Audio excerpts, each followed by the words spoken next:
the state has won in the dynamic between itself and the corporation. Like, we don't have cities that are run by corporations anymore. Like, the government has run, and now the corporation works through the government. I think that fascism is now the modern apparatus of that line. Like, I think that 19th century Rockefeller shit would be fascism if it was displaced in time to today, or even to 100 years ago, right? Because this is how fascism starts. This is how it started. Well, I shouldn't say this is how it started. This is how it has developed and festered over the past 20 years in the United States, right? The Republicans' primary goals as leaders have been pro-business policies.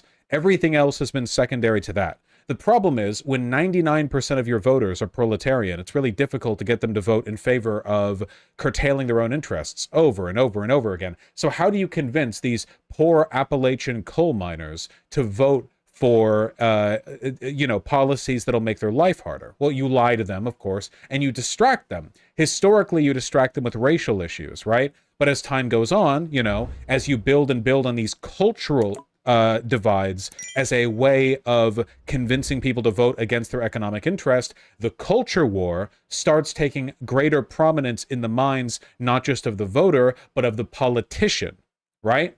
So 20 years ago, Republicans would front reactionary policy for a variety of reasons, but a large part of it was convincing people to vote against their interests. But now, the MAGA crowd in Congress, like Marjorie Taylor Greene or Matt Gaetz or whatever, they're not like cynical pro-businessman people.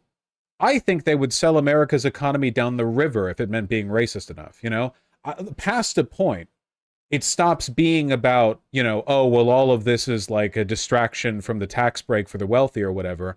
Yeah, it's kind of like a modern Southern strategy, but fundamentally, it is just capitalism in decay. Everything that I just said, capitalism in decay, right? This is how they fought the unions 100 years ago, by the way, even back in the Rockefeller days. Up to today, how do you get people to not join a union? Well, you can kill them, or you can convince them that, the black man they might be working with wants to take away their money, or immigrants or whatever else. Yeah, all politics is about Hitler, basically.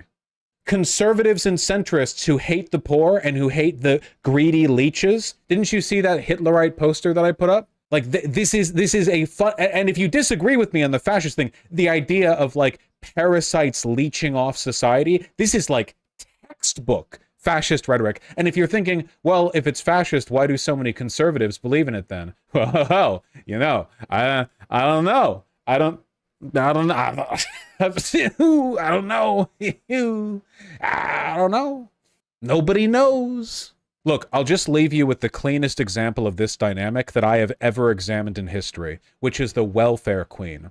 The welfare state in America after FDR elevated more people out of poverty than literally anything else we ever did.